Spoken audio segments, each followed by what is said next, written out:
Bien, ingresamos ahora a nuestro bloque internacional American Mining y como siempre vamos a tener un diálogo, por supuesto, muy enriquecedor con José González, que se encuentra en Lima, es nuestro editor de la sección internacional de la revista Rumbo Minero. Qué gusto tenerte, José. Encantado de verte, César.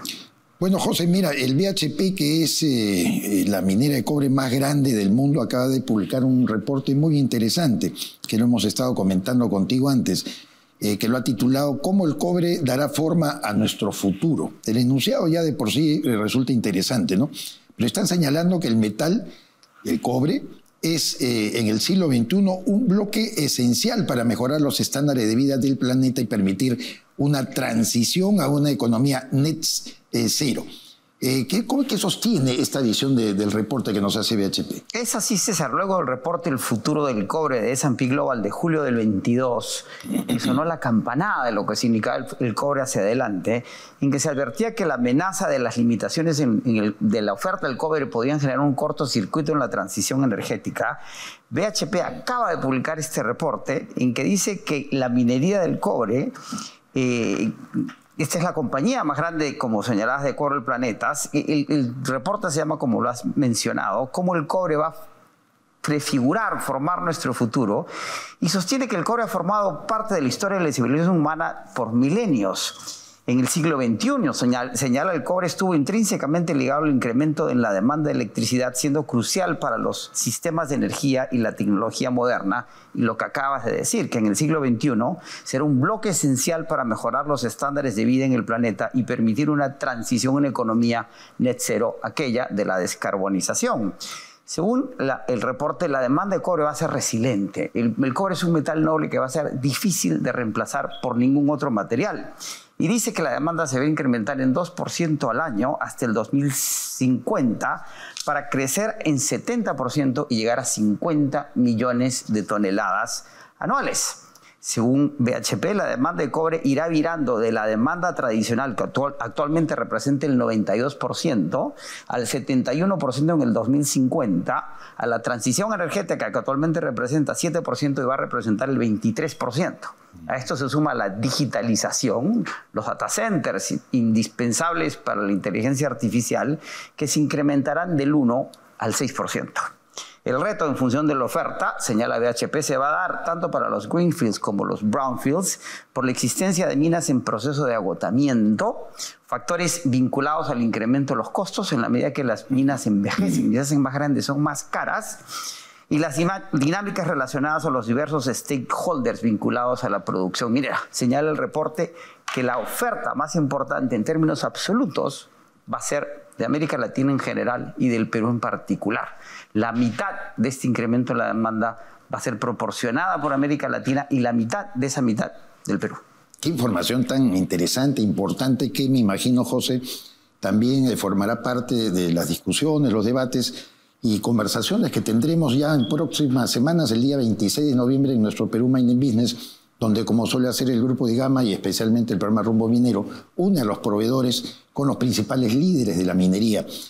¿Cómo ves tú la naturaleza de este evento y cuáles son los ítems que vamos a abordar? En función de la reunión de APEC, que es del 9 al 16 de noviembre, nuestro Perú Mining Business este año se enfocará, entre otros temas, en el impacto de la cumbre en las dinámicas económicas en general y la minería en particular, en lo que se refiere además a la competencia por los recursos naturales latinoamericanos entre Oriente y Occidente. Margaret Myers, directora del programa de Asia y América Latina del Inter-American Dialogue en Washington, nos va a hablar de las inversiones chinas en América Latina y el impacto de la visita de Xi Jinping al Perú y específicamente a la minería peruana. El ministro de Energía y Minas, Rómulo Mucho, nos hablará de la cartera de proyectos mineros y ampliaciones 2025-2026 y contaremos con un bloque sobre economía y perspectivas para la minería en el Perú, en el que van a participar Carlos Gallardo del IPE, Carolina Trivelli del IEP y Carlos Adriansen de la UPC. En el bloque que incluye el panel de minería y enfoque político preelectoral, contaremos con la participación de Fernando Rospigliosi, congresista de la República, Juan Carlos Tafur, director de Sudaca, María Cecilia Villegas de Capitalismo Consciente Perú y Augusto Álvarez Rodríguez de la Universidad del Pacífico. Jorge inaugurará el evento junto al ministro Mucho. Tú, César, moderarás el panel de enfoque político y me corresponderá hacer una presentación sobre coyuntura y tendencias globales y América Latina con especial énfasis en las perspectivas del cobre. Nos vemos así, no solamente una precisión, que veo que no te la habían alcanzado aún. El bloque político no tendremos lamentablemente al congresista de Rospigliosi ni a María Cecilia Villegas porque están viajando al CADE. Hay una reunión de CADE, correcto, como sabes, en esa oportunidad.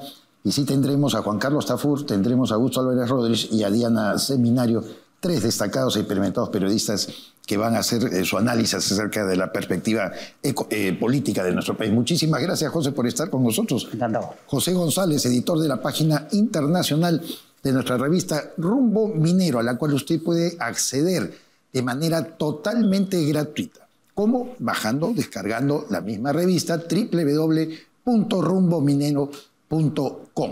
Toda la información y todo lo que desarrollamos siempre en un intenso diálogo con José González y otros aspectos que tratamos en el programa, usted lo verá reflejado en nuestra revista. Damos pase inmediatamente al bloque de activos mineros, AMSAC.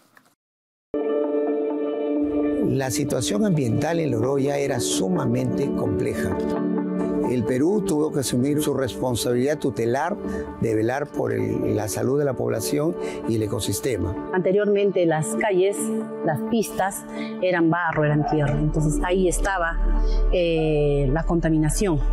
Y eso ha cambiado, porque ya ha tapado, ha remediado ya activos mineros. Ya se ha cubierto todo lo que se ha envenenado, digamos, la ambientación.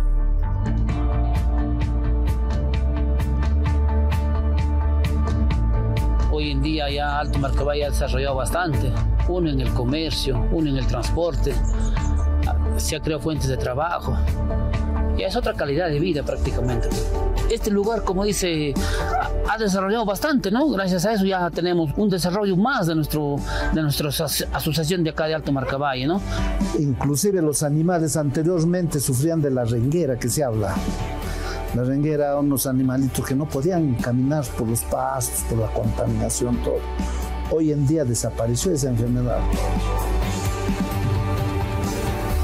En estos espacios, con suelos expuestos, con suelos contaminados, jugaba con mi hermano, con mis amigos, con mi familia. Me llena de alegría trabajar en una empresa que ha hecho el cambio en Loroyo. Los niños de hoy tienen una realidad totalmente distinta.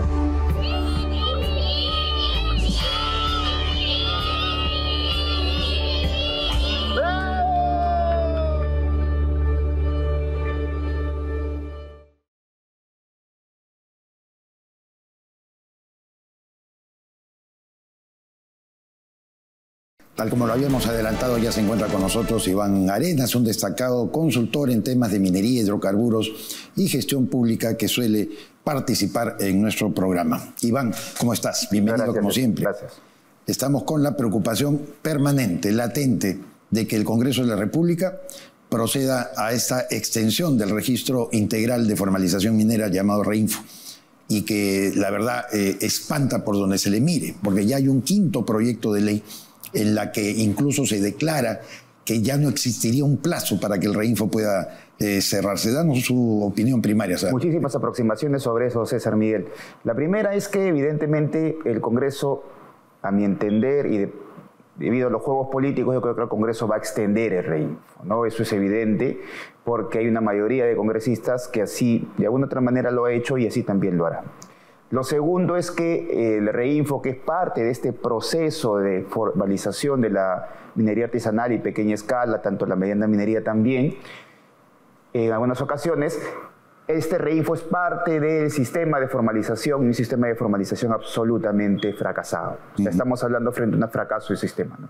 Y la tercera aproximación sería probablemente que frente al REINFO, lo ideal sería, evidentemente, la promulgación, siquiera ya te digo promulgación, pero por lo menos el debate sano, honesto, sincero y técnico, de una cosa que es elemental, que es la ley de minería artesanal y pequeña escala, que se viene de alguna otra manera impulsando. La ley MAPE. La ley MAPE, exactamente. El Congreso, evidentemente, tiene básicamente tiempos políticos y el tiempo político no le va a dar para poder siquiera discutir en la comisión. Entonces lo que va a haber es, por ende, evidentemente una ampliación de Reinfo y debido a la presión también de cientos de mineros en vías de formalización que van a empezar a hacer lo suyo, que es protestar, ¿no?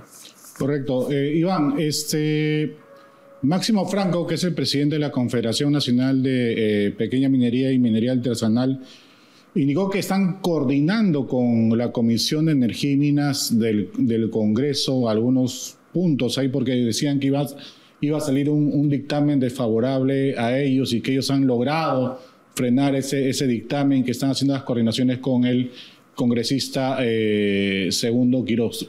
¿Tanta influencia tiene esta confederación dentro de la Comisión de Minas? Claro, es una influencia muy, muy importante debido no solamente al número de personas que tiene, sino además al movimiento económico que produce, pero además ese movimiento económico de alguna otra manera te ha visto emparentado con apoyos políticos a algunos congresistas, ¿no? Entonces ellos tienen mucha fuerza y evidentemente el Congreso no quiere pelearse con una fuerza tan importante, tanto social y económica como lo son los mineros artesanales o mineros en vías de formalización. Entonces, además, entendiendo que el propio congresista Segundo Quiroz no conoce mucho del tema, entonces evidentemente aquí como el trato de Reinfo ha sido básicamente un trato de Goliat contra David, es decir, entonces evidentemente se va a poner al costado de los que son de alguna otra manera los David de la minería y lo que va a hacer es básicamente apoyarlos, ¿no? Desde la Comisión de Energía y Minas. Yo comparto tu lectura de que este Congreso definitivamente va a apoyar y aprobar la extensión del Reinfo y con el riesgo, reiteramos, de que esto pueda no tener ya un plazo definido. Pero tú has aludido a la ley MAPE, que podría entrar o hacer el esfuerzo del gobierno, el Poder Ejecutivo, de presentar la propuesta a fin de que sea debatida. ¿En realidad no cabrían los tiempos suficientes? ¿Tú crees que se podría convocar de repente a una legislatura extraordinaria, una ampliación de la primera legislatura del año 2024?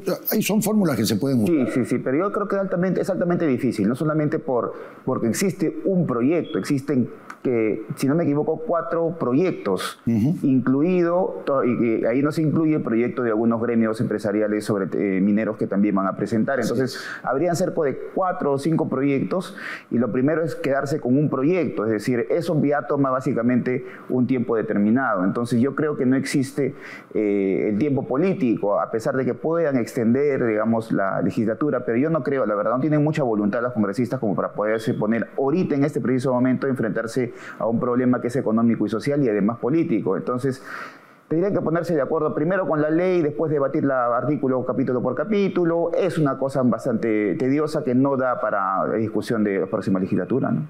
Ahora, salió el tema también del Tribunal Constitucional respecto a ese tema, que sería el último ente en la cual podría dar un dictamen para la constitucionalidad de este polémico registro, ¿no? ¿Cuál sería el papel del Tribunal Constitucional respecto al Reinfo?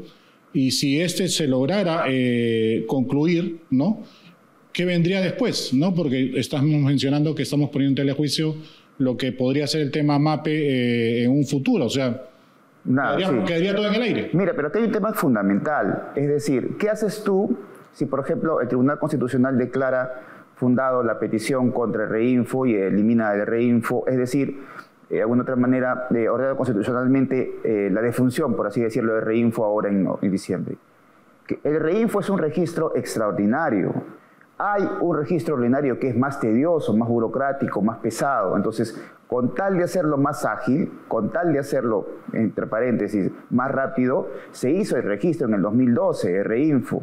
Entonces, si el Reinfo desaparece, igual vas a tener la vía ordinaria. En la vía ordinaria es mejor que el Reinfo. Si esta es la vía extraordinaria, donde tienes aparentemente 5 características para estandarizar tu Reinfo y ahí presentar y ser certificado finalmente como minero formal, si eliminas eso, tienes el otro problema, que es la formalización ordinaria. Y eso es un problema. Entonces el Tribunal Constitucional, de alguna otra manera, debe medir cuál es la mejor salida, como te digo, porque ¿qué harías ya? ¿Qué harías el día de diciembre? No tienes una ley MAPE. El Congreso no lo discute. Y encima acatas, es decir, cumples la disolución de Reinfo. Vas a dejar a miles en la calle también. Entonces hay que sopesar algunas de las cosas, ¿no?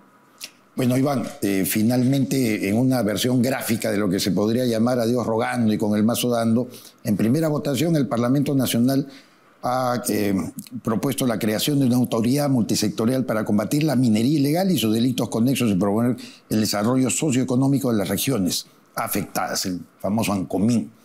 ¿En realidad tú le ves viabilidad a este juego en que se presentan, por un lado, aparentando combatir la minería ilegal, pero extendiendo el reinfo? Es imposible, porque mira, fíjate, una cosa distinta es la minería ilegal, con la que no existe absolutamente ninguna concesión, ni podemos darle ninguna quiescencia. Y otro lado es la minería en vías de formalización.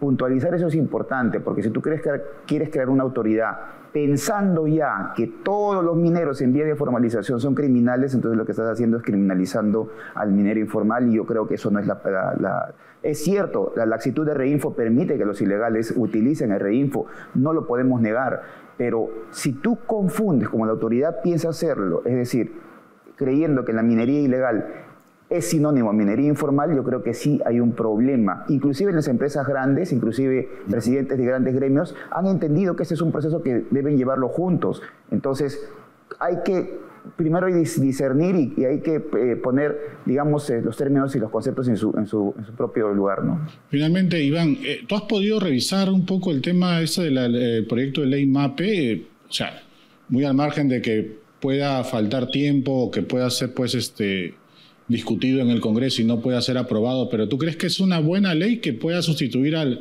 Reinfo o estamos hablando más de lo mismo? Es que mira, fíjate, vamos al medio del asunto. ¿De qué se trata todo esto? Sobre temas ambientales, ahí tienes los instrumentos de gestión ambiental. Ya se han hecho, que son así, se han hecho así, y aún así las direcciones regionales de minería no lo cumplen. ¿De qué vamos a hablar? De SUNAT, en fin, el SUNAT hace su trabajo. Vamos al medio del asunto. El medio del asunto es el régimen de concesiones. ¿Por qué? Porque el régimen de concesiones, porque muchos de los mineros en vía de formalización no son pequeños, ni son artesanales, ni son grandes, tienen mucho dinero, hay mucho movimiento, pero ¿qué pasa? Que están en concesiones de otros. Entonces lo que quieren ellos es básicamente tener las concesiones. Para eso es necesario flexibilizar el régimen de concesiones.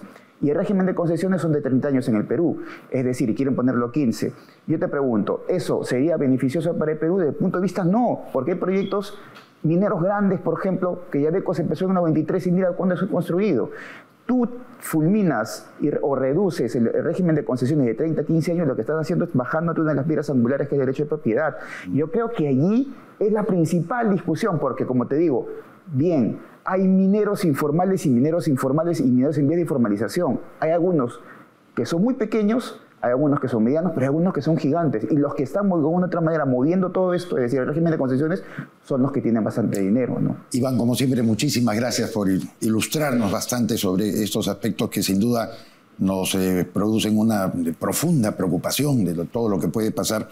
Y bueno, ya trasladándonos a la semana subsiguiente de la cita P, que empieza la presente semana, estaremos conversando contigo nuevamente para darle nuevos enfoques. Iván Arenas, consultor en temas de minería, hidrocarburos y gestión pública, estuvo con nosotros. Una pausa comercial y retornamos.